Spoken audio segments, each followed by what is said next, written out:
Глава 1946. Дух камня несбыточной мечты. Время шло медленно, и примерно через час давление в воздухе возросло до такой степени, что только что сформировавшийся на горе слой льда начал трескаться и стонать. Оглушающий грохот раздался из вихря в небе, и из его центра вырвалась молния толщиной в несколько человеческих обхватов. Вспышка молнии ударила в другой вихрь внутри гигантского кратера, оставив за собой обжигающий след. Вспышка серебряной молнии исчезла во вспышке, и туман вокруг вихря яростно забурлил, после чего изнутри раздался низкий рев агонии. Сразу же после этого из-под земли раздался громоподобный рев вместе со взрывом поразительных колебаний энергии. Вся гора начала дрожать, и на поверхности слоя льда появилось бесчисленное количество трещин, когда он начал разрушаться. Прямо в этот момент в черном вихре наверху вспыхнул серебряный свет, и еще один толстый столб серебряных молний принял форму, прежде чем рухнуть с разрушительной силой.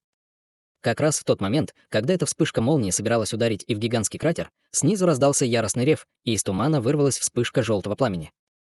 Серебряная молния и желтое пламя переплелись, и пламя, казалось, и яростно горело, но от него исходило удивительное леденящее кровь ощущение. В то же время вокруг него появлялись проекции призрачных лиц, создавая душераздирающее зрелище. Раздался глухой удар, и серебряная молния и желтое пламя исчезли одновременно. Это земное адское пламя. «Нет, такое небольшое количество земного адского пламени не должно быть таким мощным», пробормотал Хань Ли, слегка сузив глаза. Между тем буддийский мастер Тянь Чань с удивлением цокал языком. Как и ожидалось от духовного предмета, который культивировался в земном адском пламени в течение десятков тысяч лет, дух камня несбыточной мечты объединил земное адское пламя со своей демонической ци, чтобы сформировать чрезвычайно мощную способность.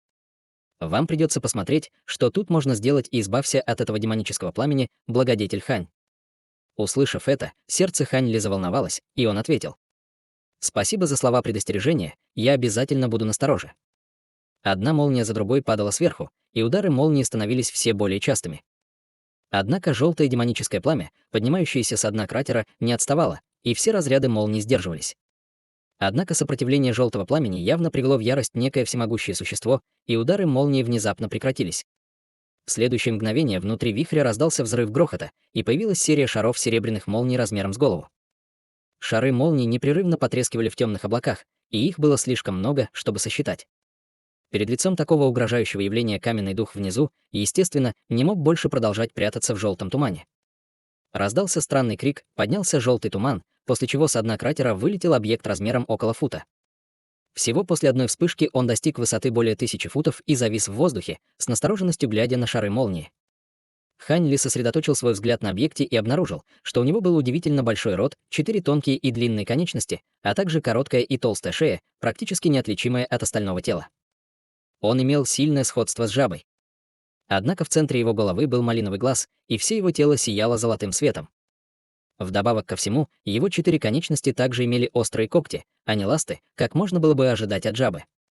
Так это и есть дух камня несбыточной мечты? У него действительно странный вид, Хань Ли был очень заинтригован. В тот момент, когда каменный дух появился, все шары молнии рухнули в унисон, как будто их спровоцировали. Вся гора мгновенно озарилась мерцающим серебряным светом, а шары молнии сыпались сверху, как градины. В ответ дух камня несбыточной мечты немедленно открыл рот, чтобы выпустить маленький желтый цветок. Этот цветок мерцал желтым светом и был покрыт пятицветными рунами, и он резко увеличился примерно до 10 футов в размере, чтобы защитить тело каменного духа. С одного взгляда было совершенно ясно, что этот гигантский цветок не был обычным предметом. В тот момент, когда был призван гигантский цветок, на него в быстрой последовательности обрушилось около дюжины шаров молнии. Цветок медленно вращался на месте, и пятицветные руны на его поверхности засветились, после чего все шары молнии бесшумно исчезли в цветке, как песочные замки в приливе. Что было еще более удивительным, так это то, что с каждой волной шаров молний, которые пожирал цветок, его цветочные лепестки заметно расширялись, и после более чем десятка волн цветок увеличился примерно вдвое по сравнению с первоначальным размером. В результате скорость, с которой гигантский цветок поглощал шары молнии, также резко увеличилась, и вскоре после этого все шары молнии исчезли в цветке. Дух камня несбыточной мечты под гигантским цветком остался совершенно невредимым и испустил ясный крик восторга при виде текущего состояния гигантского цветка. Живот каменного духа сдулся, прежде чем он резко вдохнул изо всех сил, и гигантский цветок втянулся обратно в его желудок в виде шара света. Молния сверкнула из тела каменного духа, и около дюжины толстых серебряных молний вырвались наружу, а затем образовали вокруг него сеть серебряных молний. Каменный дух резко увеличился в размерах среди молний, и всего за несколько вдохов он увеличился до размеров коровьего теленка. В то же время его аура также стала намного мощнее, и его силы, казалось, значительно увеличились. Из черного вихря наверху снова раздался удар грома, и в нем беспорядочно танцевали бесчисленные серебряные змеи. Также была дюжина или около того серебряных молниеносных змей, которые были видны снаружи и, казалось, вот-вот вырвутся из вихря в любой момент. Это довольно хлопотно. Этот дух камня несбыточной мечты обладает способностью преобразовывать небесную молнию в силу для себя. Такими темпами он будет становиться все более и более могущественным, а не ослабевать от этого грозового испытания. В таком случае сейчас самое подходящее время для удара. Уважаемый Даос Хань, буддийский мастер Тянь Чань, давайте сделаем это. Мастер Черного Дождя внезапно передал свой голос двум своим товарищам, и его разочарование было совершенно очевидным. Хань Ли, естественно, не возражал и передал утвердительный ответ. Буддийский мастер Тянь Чань тоже кивнул с мрачным выражением лица. Прямо в этот момент дюжина или около того молниеносных змей в черных облаках наверху, наконец, рухнули вниз. Вперед! Мастер Черного Дождя сразу же начал действовать, увидев это. Он быстро сделал ручную печать и тут же исчез на месте в виде столба черного дыма. В следующее мгновение в воздухе на высоте более 10 тысяч футов над вершиной горы вспыхнули пространственные колебания, и мастер Черного Дождя снова появился, а затем резко поднял руку со свирепым выражением лица. Шар серебряного света выстрелил вперед, прежде чем превратиться в гигантский серебряный колокол высотой более 100 футов. Гигантский колокол яростно обрушился на каменного духа, и в то же время бесчисленные черные нити вырвались из воздуха вокруг небольшой горы, прежде чем одновременно устремиться к каменному духу. Цветок белого лотоса также появился позади духа камня несбыточной мечты, и из цветка вспыхнул белый свет, на котором появилась слабая гуманоидная фигура. Это был никто иной, как буддийский мастер Тянь Чань. Буддийский мастер Тянь Чань слегка опустил голову, а его лицо было совершенно невыразительным. Нить полупрозрачных буддийских чёток вылетела из его рукава, а затем превратилась в несколько десятков пятицветных световых шаров, взлетевших в воздух.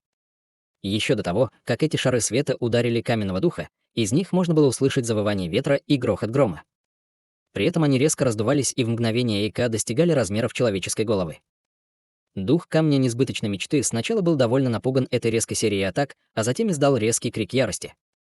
Он открыл рот, чтобы снова вытолкнуть гигантский желтый цветок, который расположился прямо под опускающимся гигантским серебряным колокольчиком.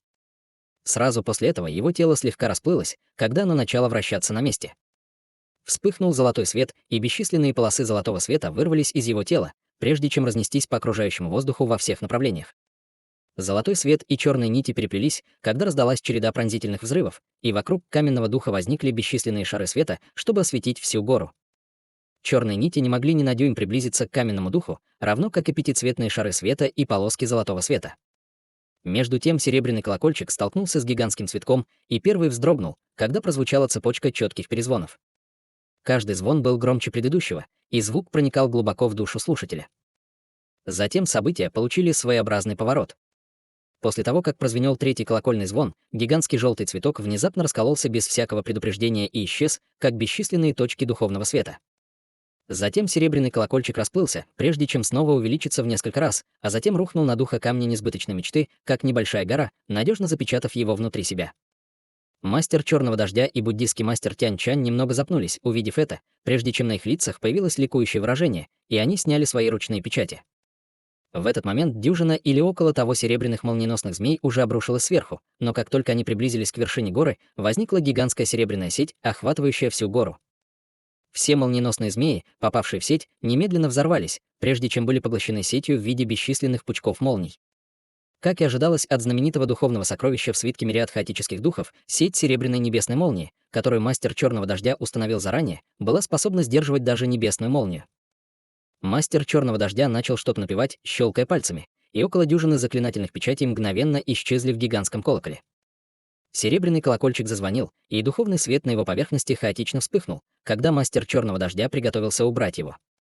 Однако во время этой задержки на долю секунды из серебряного колокола внезапно вырвался сокрушительный грохот, и он был взорван в воздухе взрывом ледниковых колебаний. Сразу же после этого появилось сильное желтое пламя, и шар золотого света вылетел вперед, как падающая звезда, прежде чем немедленно сбежать к гигантскому кратеру внизу. Дух камня несбыточной мечты, похоже, осознал, насколько сильны его враги, и старательно убегал из битвы.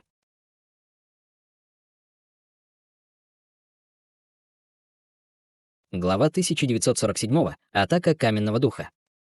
Мастер Черного Дождя и буддийский мастер Тянь-Чань, естественно, не собирались позволять каменному духу так легко уйти.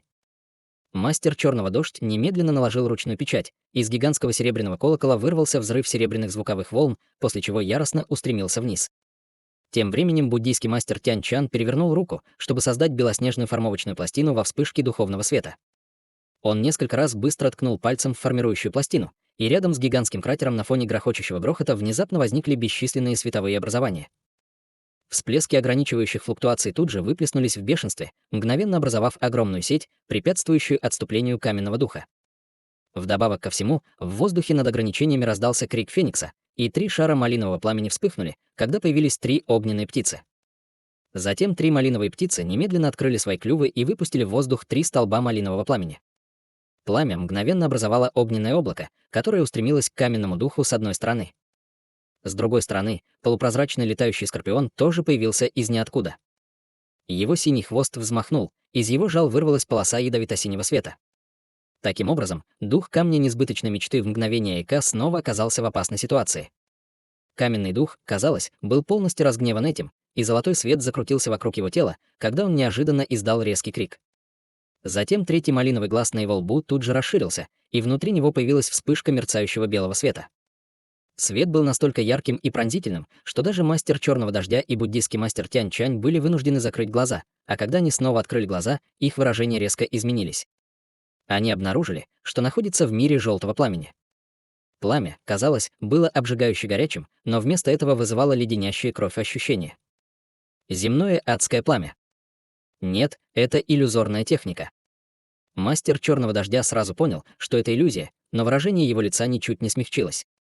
Прежде чем отправиться в путь, он слышал, что врожденные иллюзорные техники духа камня несбыточной мечты были чрезвычайно глубокими и могли поймать даже существ на стадии интеграции тела. Однако он никогда не думал, что он сможет высвободить такую мощную иллюзорную технику без какого-либо предупреждения. Вдобавок ко всему, иллюзия, которая проявлялась, отражала чрезвычайно неприятную реальность земного адского пламени. Этот каменный дух обитал в земном адском пламени в течение бесчисленных лет и отточил свои иллюзорные техники до необыкновенного уровня. Определенно было бы непросто вырваться из этой иллюзии. Время здесь имело решающее значение, поэтому у них не было другого выбора, кроме как прорваться, применив грубую силу. Имея это в виду, мастер Черного Дождя немедленно выпустил несколько маленьких черных щитов, чтобы защитить себя. Тем временем буддийский мастер Тянь-Чань открыл глаза и обнаружил, что находится в темном сером пространстве. Мастера Черного Дождя и других призрачных зверей нигде не было видно, было только гигантское существо высотой более 10 тысяч футов, парящее в нескольких тысячах футов от него. Это было мерцающее золотое существо, похожее на колоссальную жабу, но у него был ряд из 7 золотых глаз, которые тянулись от головы до самой спины. Все 7 глаз оценивали буддийского учителя Тянь-Чаня совершенно бесстрастно, и грозная аура, которую испускало гигантское существо, поражала человека чувством удушья. Семиглазая золотая жаба. Выражение лица буддийского мастера Тянь-Чаня резко изменилось, когда он увидел это. Однако затем он произнес буддийскую молитву, и на его лице снова появилось решительное выражение. Он сделал хватательное движение обеими руками, и духовный свет вспыхнул, когда одновременно появились золотой буддийский посох и серебряная чаша. Мало того, что мастер Черного Дождя и буддийский мастер Тянь-Чань стояли совершенно неподвижно в воздухе, 3 огненные птицы также перестали извергать малиновые столбы пламени. В настоящее время они яростно хлопали крыльями на месте с паническими выражениями на лицах, явно попав в ловушку собственных иллюзий. Только полупрозрачный летающий скорпион каким-то образом оставался совершенно незатронутым иллюзорной техникой каменного духа, и он все еще выпускал полосу голубого света из своего жала. Тем не менее, он не мог сравниться с духом камня несбыточной мечты сам по себе, и каменный дух произвел взрыв демонического пламени, чтобы с легкостью отразить эти полосы синего света. Затем он направил злобный взгляд на скорпиона, прежде чем рухнуть вниз к ограничениям внизу в виде шара золотого света. Каменный дух казался весьма разумным и знал, что его главным приоритетом было сбежать в гигантский кратер, а не тратить время на борьбу с нападавшими. Когда он летел сверху вниз, он резко открыл рот, чтобы выпустить серию шаров желтого света размером с голову. Шары желтого света в мгновение Эйка поразили определенную часть ограничений, и раздалась череда громких хлопков. Шары желтого света взорвались в быстрой последовательности, и ограничение начало колебаться и показывать признаки разрушения. Каменный дух обрадовался, увидев это, и открыл рот, чтобы выпустить еще одну цепочку шаров света, чтобы нанести последний удар по ограничениям. Однако прямо в этот момент в воздухе над ограничениями внезапно появилась гуманоидная фигура, а среди вспышки лазурного света появился молодой человек в лазурных одеждах. Молодой человек со слабой улыбкой посмотрел на духа камня несбыточной мечты, затем провел рукавом по воздуху, чтобы высвободить серебряную линейку. Линейка расплылась, прежде чем вызвать в воображении бесчисленные проекции линейки, которые пронеслись сквозь все опускающиеся шары света. Этот молодой человек, естественно, был никем иным, как Ханли. Дух камня несбыточной мечты сосредоточил свою иллюзорную технику в первую очередь на мастере черного дождя и буддийском мастере Тянь-Чане. Таким образом, несмотря на то, что Ханли также был затронут несколько издалека, он смог легко вырваться из иллюзии с помощью своего огромного духовного чутья, а затем превзошел ограничения как раз в самый последний момент. Каменный дух еще больше разозлился при виде этого нового врага.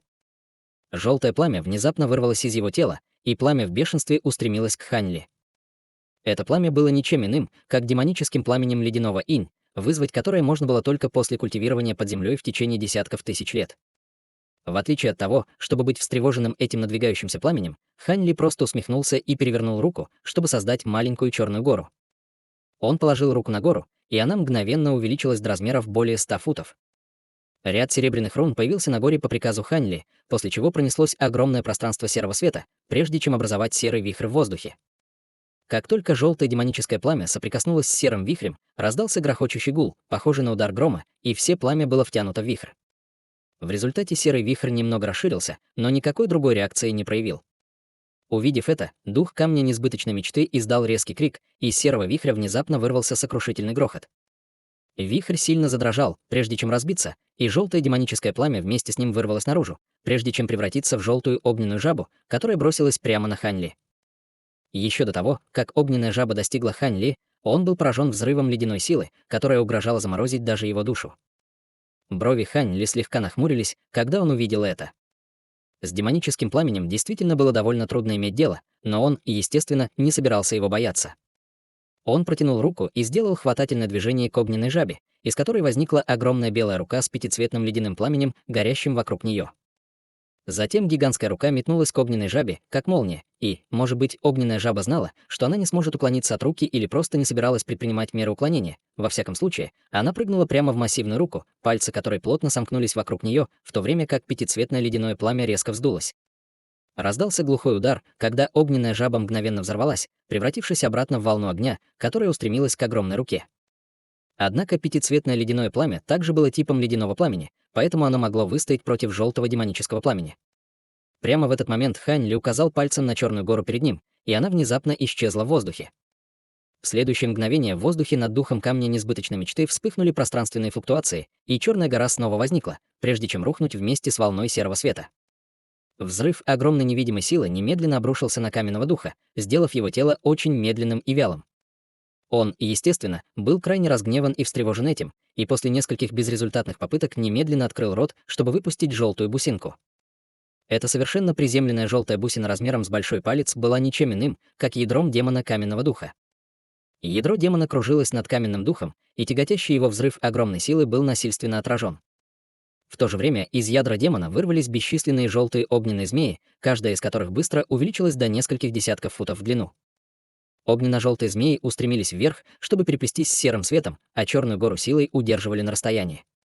Холодный свет вспыхнул в глазах Ханли, когда он увидел это, и он немедленно сделал ручную печать, на которой пара полупрозрачных крыльев появилась на его спине среди глухого удара грома.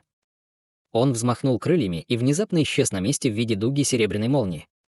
Тем временем каменный дух только что уклонился от полосы синего света, выпущенной летающим скорпионом, и на его лице появилось свирепое выражение, когда он готовился атаковать в отместку. Однако за ним внезапно вспыхнула молния, после чего Ханли внезапно появился снова. Дух камня несбыточной мечты был очень взволнован этим, и его третий демонический глаз расширился, когда он готовился снова выпустить этот мерцающий белый свет. Однако Ханли уже был к этому готов. Он холодно хмыкнул, закрыв глаза, и его глаз разрушения закона появился на его глобелле среди вспышки черного света. Черная нить вырвалась из глаза разрушения закона и во вспышке ударила в третий демонический глаз каменного духа, рассеяв только что начавший собираться белый свет. Кроме того, в тот момент, когда каменный дух услышал холодное ворчание Ханли, ему показалось, что прямо в его голове разразился удар грома, и внезапный всплеск мучительной духовной боли заставил его неустойчиво покачнуться в воздухе.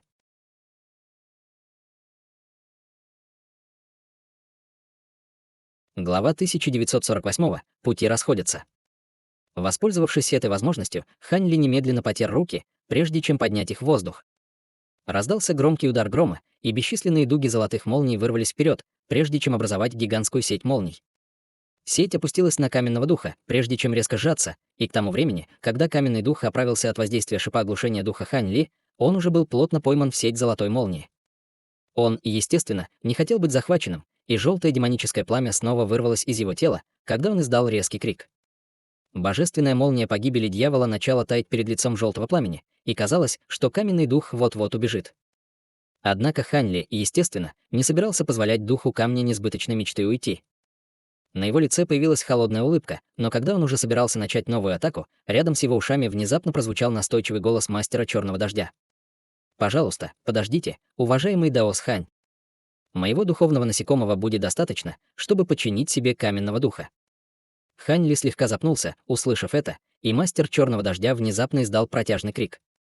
Почти в тот же самый момент летающий скорпион расплылся, прежде чем вызвать в воображении дюжину или около того идентичных себе проекций.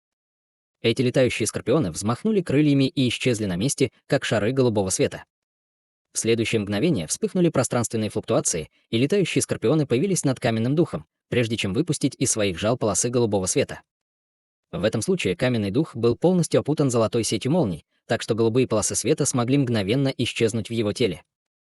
Вокруг тела каменного духа мгновенно образовался слой голубого тумана, а его желтое демоническое пламя мгновенно стало совершенно тусклым и тусклым, как будто он столкнулся с проклятием своего существования. Всего за несколько вдохов все желтое пламя полностью погасло, а дух камня несбыточной мечты пришел в еще большую ярость. Он стиснул зубы, прежде чем яростно вдохнуть, и быстро расширился, как воздушный шар, в то время как чрезвычайно устрашающая аура вырвалась из его тела. Он ни за что не собирался отказываться от попыток обрести свободу. Как только Хань Ли почувствовал эту ауру, ему сразу же пришла в голову мысль, и выражение его лица слегка изменилось, когда он мгновенно отскочил на расстояние более 1000 футов. В этот момент каменный дух напоминал чрезмерно надутый мяч и напрягался вокруг потрескивающей золотой сети молний. Мастер Черного Дождя холодно фыркнул, увидев это. «И ты еще думаешь, я позволю тебе взорвать себя?» Затем он резко сделал хватательное движение, и тонкая сеть серебряных молний появилась в воздухе над вершиной горы, прежде чем немедленно спуститься к духу камня несбыточной мечты. Раздался оглушающий грохот, когда серебряная сеть туго обвелась вокруг тела каменного духа, после чего мастер Черного Дождя немедленно наложил ручную печать. Сеть молний стала чрезвычайно яркой и пронзительной, и она начала выпускать бесчисленные серебряные руны, которые превратили каменный дух в ослепительный шар серебряного света. Затем события вновь совершили невероятный поворот. Внутри серебряной сети выпуклое тело каменного духа быстро начало уменьшаться, и всего через несколько вдохов оно вернулось к своим первоначальным размерам.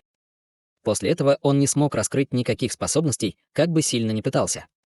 Дух камня несбыточной мечты, естественно, был крайне разгневан, но был бессилен что-либо сделать. Мастер Черного Дождя страшно обрадовался, увидев это, и медленно спустился сверху с улыбкой на лице. «Хе-хе, сколько бы ты ни боролся, твои усилия окажутся тщетными в этой сети серебряной небесной молнии. Так что просто успокойся и отправляйся со мной на священный остров. Будь уверен, мы только одолжим твое тело. Мы выиграли. Знай, мы не хотим отнимать у тебя жизнь». В тот момент, когда каменный дух был захвачен, иллюзорная техника, которую он выпустил, была рассеяна, и только тогда буддийскому мастеру Тянь Чиню удалось вернуться в свои чувства. «Хе-хе, похоже, тебе удалось завершить миссию, брат. Не зря слава мастера Черного Дождя известна всем на священном острове. Как ни печально сознавать, но я действительно смущен отсутствием собственного вклада в эту победу. А ведь меня тоже избрали для этой миссии не за красивые глаза. Да. Если бы брат Хан не присутствовал, эта штука действительно ускользнула бы от нас», буддийский мастер Тянь Чан сказал слегка извиняющимся тоном. «Вы слишком скромны, буддийский мастер Тянь Чань. Без давления, которое вы оказывали на каменного духа, он не высвободил бы свою иллюзорную технику так быстро, и уважаемый Даос Хан не смог бы его остановить так легко. Тем не менее, это действительно правда, что уважаемый Даос Хан сыграл жизненно важную роль в завершении нашей миссии», усмехнулся мастер Черного Дождя. Он тут же отвесил в сторону Хань Ли почтительный поклон. «Ты слишком добр, уважаемый мастер Черного Дождя. Я делал только то, чего от меня ожидали», сказал Хань Ли с улыбкой, а затем сделал хватательное движение к каменному духу. Раздался глухой удар грома, и из серебряной сети вырвались бесчисленные струи золотых молний, которые тут же втянулись в тело Хань Ли. «Это божественная молния погибели дьявола, верно? Я слышал, что это чрезвычайно мощное оружие против дьявольских существ». Мастер Черного Дождя щелкнул языком от удивления, увидев это. Затем он указал пальцем на серебряную сеть, и сеть начала сверкать молниями, стягиваясь еще сильнее по его приказу. После нескольких вспышек серебряная сеть сжалась до клубка серебряных нитей размером с кулак с запертым в нем каменным духом, а затем была втянута в рукав мастера черного дождя. Помимо божественной молнии погибели дьявола, есть и другие искусства совершенствования, которые очень эффективны против дьявольских существ. Однако эти искусства совершенствования либо очень сложны в использовании, либо давно утеряны, поэтому в нашей человеческой расе не так много людей, которые владеют такими искусствами совершенствования. В противном случае для нас не было бы проблемой отразить дьявольское нашествие, размышлял буддийский мастер Тянь Чань, спускаясь сверху и многозначительно оценивая Хань Ли. Нет смысла говорить о чем-то, что находится вне досягаемости. Мы можем только сказать, что уважаемому Даосу Ханю очень повезло, что он получил эту божественную молнию погибели дьявола. Я слышал, что при использовании с истинной техникой владения молнией эта молния может представлять угрозу даже дьявольским владыкам стадии интеграции тела. Жаль, что на нашем священном острове есть только вторая половина техники владения молнией. Если у вас когда-нибудь будет возможность, я предлагаю вам отправиться и поискать ее в изначальном мире, брат Хань. Возможно, полную технику владения молнией можно найти у одной из иноземных рас, с улыбкой предположил мастер черного дождя. Техника владения молнией разделена на две половины. Сердце Хань Ли слегка дрогнуло, услышав это. Он получил технику владения молнией от 4 демонов-монархов земной бездны, и это была довольно мощная техника, но она требовала слишком много времени для настройки. Таким образом, для реальных сражений она была непрактична, поэтому он мало ей пользовался. Действительно. Первая половина техники владения молнией учит, как максимизировать силу молнии, а вторая половина учит, как управлять божественной молнией. Обе половины необходимы, объяснил мастер черного дождя. Понятно. В таком случае мне действительно придется отправиться в первобытный мир, чтобы найти технику, если представится возможность. Выражение лица Хань Ли осталось неизменным, но внутри он проклинал 4 демонов-монархов. Неудивительно, что техника владения молнией была такой непрактичной. 4 демона-монарха передали ему только половину техники. Они определенно сделали это намеренно, но опять же, этого и следовало ожидать. Если бы Хань Ли был на их месте, он, скорее всего, сделал бы то же самое. Поболтав еще некоторое время, буддийский мастер Тянь Чань решил уйти. Ситуация в священном городе не такая оптимистичная, и я уже провел здесь много времени. Мне нужно вернуться, чтобы помочь святому суверену охранять город, так что я сейчас попрощаюсь. Мастер черного дождя сложил кулак в знак приветствия и сказал: «Хе-хе, священному острову срочно нужен этот каменный дух, поэтому я тоже отправлюсь обратно. Уважаемый Даос Хань, буддийский мастер Тянь Чань, я надеюсь, что у всех нас будет шанс встретиться снова после дьявольской скорби. Вы останетесь здесь еще на несколько дней, верно, уважаемый Даос Хань? Действительно, я останусь здесь еще на некоторое время, чтобы использовать земное адское пламя. Желаю вам обоим безопасного и быстрого путешествия, сказал Хань Ли с улыбкой, прощально приветствуя обоих культиваторов. Через несколько мгновений шар черного света и полоса белого света поднялись в воздух с вершины горы, а затем разлетелись в разные стороны. Хань Ли смотрел, как они уходят, и после того, как они исчезли вдали, его улыбка постепенно исчезла, когда он пробормотал себе под нос. Вторая часть техники владения молнией, Похоже, мне действительно придется нанести визит на священный остров. Хотя это придется отложить до более позднего времени, а сейчас я должен заняться хаотически Ци-Инь-Ян. Как только его голос затих, тело Хань Ли расплылось, и он появился рядом с гигантским кратером, прежде чем бросить взгляд на дно. Воронка не сильно пострадала от только что произошедшей битвы, а желтый туман на дне все еще мешал разглядеть, что лежит в глубине кратера. Хань Ли долго смотрел в туман прищуренными глазами, прежде чем окинуть взглядом окрестности, слегка нахмурив брови. Внезапно он махнул рукой, чтобы создать толстую стопку флажков построения, затем взмахнул запястьем, и флажки разлетелись во всех направлениях полосами света. Флаги построения растворились в воздухе среди вспышек духовного света, и в следующее мгновение слой белого тумана пропитал гору, полностью скрыв Хань Ли вместе с гигантским кратером. Хань Ли остановился на месте и взмахнул обоими рукавами по воздуху, чтобы выпустить 13 шаров жужжащего фиолетового света, которые быстро исчезли в тумане. Сразу после этого из его тела вспыхнул зеленый свет, и зеленая фигура отделилась от него, прежде чем исчезнуть в земле. Сделав все это, Хань Ли сел, скрестив ноги, рядом с кратером. У него было торжественное выражение лица, когда он сложил ручную печать, а затем резко положил руку себе на голову. Вспыхнул шар золотого света, и над его головой появилась зарождающаяся душа ростом около полуфута.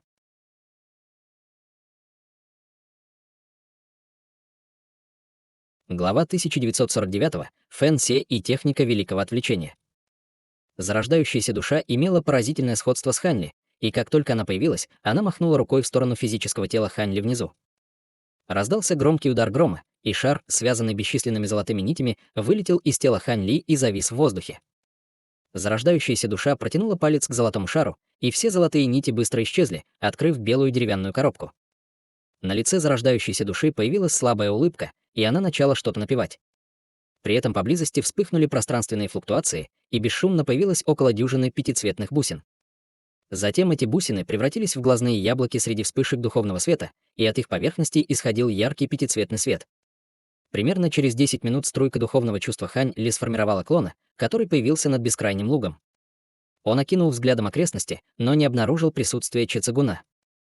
Выражение его лица слегка изменилось, когда он поднял взгляд вверх и обнаружил, что на высоте около 100 тысяч футов над ним находится палящее белое солнце. После этого Хань Ли просто смотрел на солнце совершенно невыразительно и не мигая. Через некоторое время в воздухе наверху вдруг раздался незнакомый мужской голос. «Ха-ха. Ты действительно необычное существо на стадии интеграции тела. Я не думал, что твой клон с простым духовным чувством сможет обнаружить мое присутствие. Я понимаю, почему старик Чо теперь возлагает на тебя надежду». Как только голос стих, в сверкающем солнце вспыхнула черная тень. Сразу после этого вылетел шар черного света, который остановился чуть более чем в сотне футов от Хань Ли.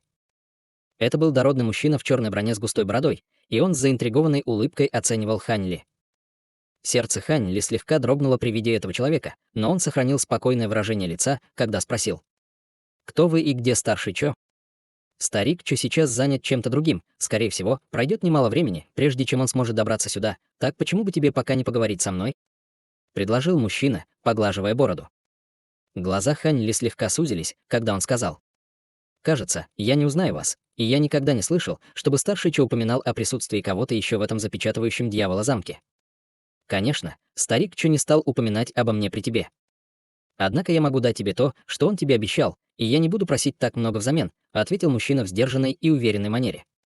«А что вы предлагаете, уважаемый Даос?» — спросил Хань Ли, выражение его лица слегка изменилось. «Все довольно просто. Старик Чо обещал дать тебе методы извлечения и очистки хаотической цинь-ян, верно?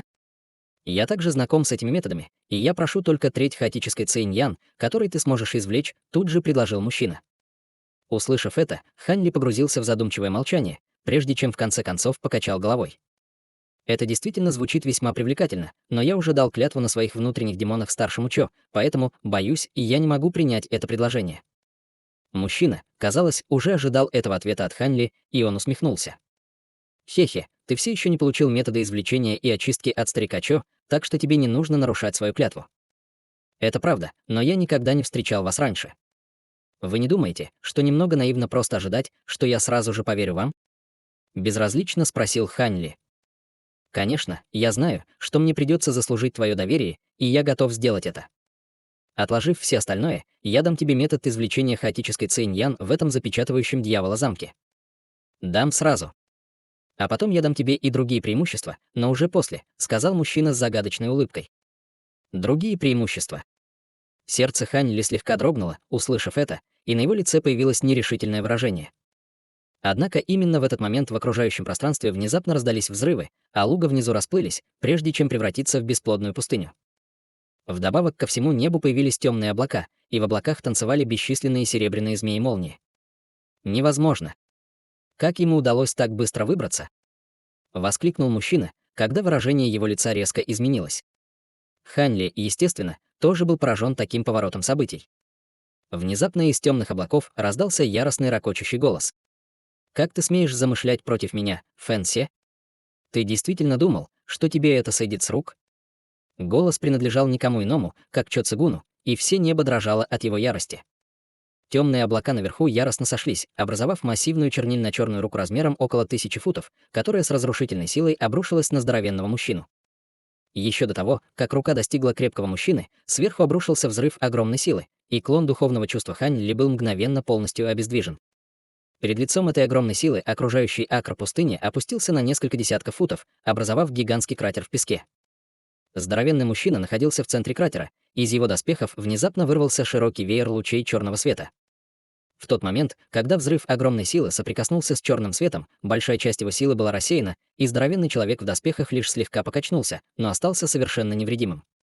Чо Цигун немного запнулся, увидев это, прежде чем впал в еще большую ярость. Ты овладел техникой великого отвлечения. Неудивительно, что ты осмелился сделать что-то подобное. Позволь мне посмотреть, есть ли у тебя хоть что-то, чтобы противостоять мне. Как только его голос затих, темные тучи наверху начали вздыматься, прежде чем образовать массивную дьявольскую проекцию с 3 головами и 6 руками. Как только проекция собиралась спуститься сверху, выражение лица крупного мужчины потемнело, и он поднял руку, крича: «Стой! Тебе больше не нужна хаотическая Ци-Инь-Ян. Как только я позабочусь о тебе, хаотическая Ци-Инь-Ян станет моей». Че Цигун ответил злобным голосом, и 6 рук дьявольской проекции пронеслись по воздуху, когда на ее руках появились шары черной Ци. Затем шары черной Ци превратились в массивные шары света, которые он приготовился бросить в здоровенного мужчину. Ты действительно думаешь, что сможешь извлечь хаотическую Циньян из запечатывающего дьявола замка, используя свой метод? Спросил дородный мужчина, когда на его лице появилось странное выражение. Что ты имеешь в виду? Разве мы не разработали метод извлечения хаотической Циньян из запечатывающего дьявола замка много лет назад? Ты пытаешься заставить меня сомневаться в себе, чтобы ты мог задержаться.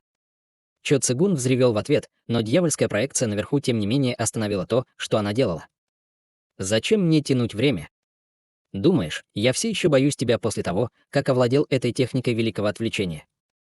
Я просто не хочу, чтобы мы оба пострадали в ненужной битве. Но если тебя это не беспокоило с самого начала, то почему ты остановился? Здоровенный мужчина небрежно усмехнулся. Услышав это, гигантская дьявольская проекция наверху совершенно замерла. Через несколько мгновений дьявольская проекция снова растворилась в черной Ци, и появился Чо Цигун с мрачным выражением лица. Хань Ли быстро оценил ситуацию, прежде чем решил хранить молчание и просто наблюдать, как все разворачивается. Ты так долго скрывал от меня тот факт, что уже овладел техникой великого отвлечения, так что ты, должно быть, очень долго планировал это. Мне кажется, что ты намекаешь, что нашел другой метод извлечения хаотической Ци-Инь-Ян. Откуда мне знать, что ты говоришь правду? Все мы объединили усилия, чтобы создать оригинальный метод извлечения, но ты ожидаешь, что я доверюсь тому, что ты придумал сам? Чо Цигун холодно усмехнулся. Только случайно мне удалось обнаружить фатальный недостаток оригинального метода. Что касается того, является ли этот новый метод подлинным или нет, я тебе об этом скажу, а ты сам примешь решение. Если ты считаешь, что мой метод неверен, тогда мы можем просто сразиться здесь. Этот ублюдок Сюэ Гуан будет единственным бенефициаром в нашем конфликте, но если ты настаиваешь, я точно не собираюсь отступать, холодно усмехнулся здоровенный мужчина. Хорошо, я послушаю, что ты скажешь.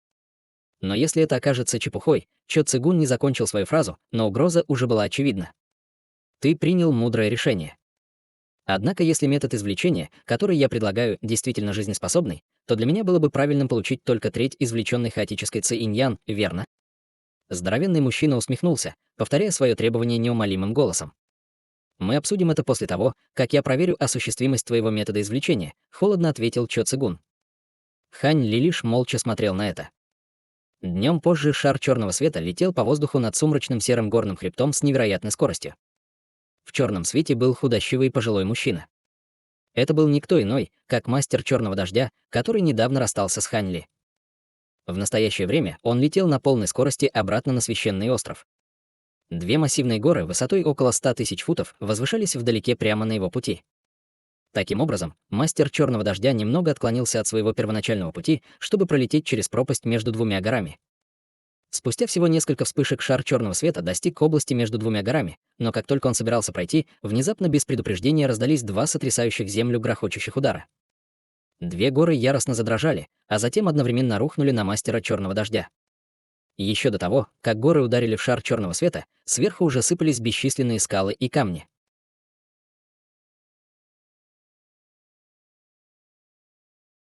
Глава 1950-го. Дьявольская дева. Мастер Черный дождь, естественно, был сильно встревожен этим, но остался спокоен и быстро сложил ручную печать, прежде чем вытолкнуть изо рта маленький серебряный колокольчик. Раздался звон колокольчика, и маленький колокольчик мгновенно превратился в серебряную проекцию высотой более 1000 футов, которая полностью окружила мастера Черного дождя. В то же время серия серебряных звуковых волн прокатилась во всех направлениях, измельчая все падающие камни и камни, с которыми они соприкасались. Между горами вспыхнул серый свет, и две массивные руки, сложенные из бесчисленных скал и камней, внезапно вытянулись из гор. Каждая рука была размером в несколько тысяч футов и наделена безграничной силой. Раздались два сотрясающих землю хлопка, когда гигантские руки ударили по выступу колокола с двух сторон. Колокол был довольно могущественным сокровищем, но перед лицом такого сокрушительного удара он все равно мгновенно разрушился. Увидев это, на лице мастера черного дождя, наконец, появился намек на панику, и он тут же провел рукавом по воздуху, чтобы выпустить шар серебряного света. Раздался громкий удар грома, и сеть, сотканная из бесчисленных дуг серебряных молний, развернулась. Это было не что иное, как сеть серебряной небесной молнии. С глубокими способностями этой сети он будет в безопасности от любого нападающего. Чувствуя себя гораздо более уверенно, мастер черного дождя начал что-то напевать, делая хватательное движение одной рукой, и несколько шаров духовного света моментально появились над его ладонью. Однако, как только он собирался призвать другие сокровища, чтобы отомстить нападавшему, события внезапно сделали невероятный поворот. Неподалеку вспыхнули пространственные флуктуации, и вдруг появилась тонкая рука, прекрасная, как нефрит. Рука сделала небрежное хватательное движение и схватила молниеотвод. Когда 5 пальцев руки сомкнулись вокруг сети, душу мастера черного дождя поразила вспышка мучительной боли. В то же время он потерял свою духовную связь с сетью серебряной небесной молнии. Он невольно закричал, когда начал неустойчиво раскачиваться в воздухе. В эту долю секунды две массивные каменные руки яростно сошлись, словно пара маленьких гор. В ответ мастер черного дождя смог лишь поспешно призвать зеленую броню, появившуюся над его телом. Однако две гигантские каменные ладони были слишком сильны. Раздался сокрушительный грохот, и физическое тело мастера черного дождя превратилось в облако кровавого тумана, в то время как его защитный духовный свет и комплект зеленых доспехов также были мгновенно уничтожены. Шар черного света вырвался из кровавого тумана и мгновенно растворился в воздухе. Затем раздался взрыв приятного смеха, когда рука, державшая серебряную сеть молний, вытянула палец, щелкнув им в направлении, в котором только что исчез шар черного света. Шар серебряного света вылетел вперед и также мгновенно исчез. В следующее мгновение раздался глухой удар, и шар черного света вылетел из воздуха на расстоянии более 1000 футов. Он тут же продолжил лететь вдаль, как несущаяся стрела. В черном свете была пурпурная зарождающаяся душа высотой в несколько дюймов. Зарождающаяся душа была полностью идентична мастеру черного дождя по внешнему виду, но ее лицо было совершенно бледным, и на нем было выражение ужаса. Слишком поздно пытаться уйти сейчас. Женский голос холодно усмехнулся. Затем тонкая рука махнула в воздухе, и молниеносная сеть, которую она держала, внезапно исчезла, сменившись зеркалом, которое издалека устремилось к зарождающейся душе мастера черного дождя. Столб черного света вырвался из зеркала и в мгновение ока охватил зарождающуюся душу. Зарождающаяся душа немедленно почувствовала, как воздух вокруг нее сжался, после чего взрыв огромной силы всасывания остановил ее на месте, прежде чем насильно потащить назад. Мастер черного дождя по-настоящему окаменел. В отчаянии его зарождающаяся душа издала низкий рев, выбросив треугольный значок, затем выпустила несколько шаров эссенции крови, и все они исчезли в значке в виде кровавого тумана. Как предмет, который мастер черного дождя назначил для защиты своей зарождающейся души, этот треугольный значок, естественно, был довольно могущественным сокровищем, и он превратился в шар лазурного света, охватывающий всю зарождающуюся душу. Сразу же после этого обратный импульс зарождающейся души был остановлен, и она смогла продолжать убегать с места происшествия. Это адский лазурный знак человеческой расы. Я была слишком неосторожна. Приятный женский голос раздался снова, но на этот раз с оттенком удивления. Вспыхнули пространственные колебания, и обладательница тонкой руки бесшумно появилась, представляя себя женщиной в голубом дворцовом платье. У женщины были великолепные черты лица, которые были такими же светлыми, как нефрит. Ее фигура также была очень соблазнительной, но ее глаза излучали лазурный свет, на который было довольно тревожно смотреть. В тот момент, когда она появилась, она бросила взгляд на зарождающуюся душу вдалеке, а затем наложила чрезвычайно глубокую ручную печать. Сразу после этого позади нее появилась дьявольская проекция с 3 головами и 6 руками, которая во вспышке черного света превратилась в грозное дьявольское существо в черной броне. Доспехи, которые носило дьявольское существо, были чрезвычайно замысловатыми по дизайну, со слоями сложных рун, начертанных на его поверхности. 3 лица дьявольского существа были полностью скрыты черными забралами, и как только оно появилось, оно подняло свои 3 головы к небу и издало протяжный крик. Его 6 глаз вспыхнули, как 6 шаров лазурного пламени, и он сделал хватательное движение к зарождающейся душе всеми 6 руками в унисон. Затем последовала своеобразная сцена. Раздался оглушительный грохот, когда 6 черных вихрей появились одновременно, а затем взорвались в унисон, вызвав массовый переполох в процессе. Все пространство рухнуло, когда перед женщиной появился еще больше вихрь, и вихрь выпустил бесчисленные черные руны, которые растворились в воздухе бесчисленными точками черного света. Внезапно зарождающаяся душа, которая бежала вдалеке, была поражена леденящим кровь ощущением. Но прежде чем она успела среагировать, в воздухе над ней внезапно появился такой же черный вихрь. Черная дьявольская клешня, окутанная дьявольским пламенем, вылетела из вихря, как молния, и рожденная душа успела только вскрикнуть в тревоге, прежде чем дьявольская клешня схватила ее и втянула обратно в вихрь. Затем вихрь быстро сжался, прежде чем исчезнуть в небытии, как будто он никогда и не появлялся там. Но перед женщиной вихрь все еще оставался и медленно вращался на месте. Слабая улыбка появилась на лице женщины, когда она подняла руку и сделала хватательное движение к воронке, из которой вышел шар черного света. Это была никто иная, как зарождающаяся душа мастера черного дождя. Глаза зарождающейся души были плотно закрыты, а лицо смертельно бледно. Все его тело было туго связано черными нитями, и оно было схвачено живьем. Женщина бесстрастно взглянула на зарождающуюся душу, затем опустила рукав. Вспышка черного света мгновенно метнулась вперед, подняв предмет с земли, прежде чем передать его ей в руку. Предметом был браслет для хранения, который светился слабым желтым светом, и женщина указала на него пальцем, одновременно закрывая глаза. Спустя несколько мгновений женщина снова открыла глаза и пробормотала про себя. А. Дух камня несбыточной мечты. А. Это довольно интересно.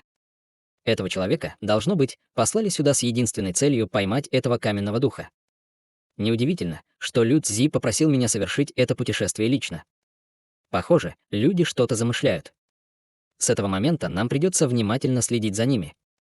Если я хочу расследовать это дело, мне придется обыскать душу этого человека.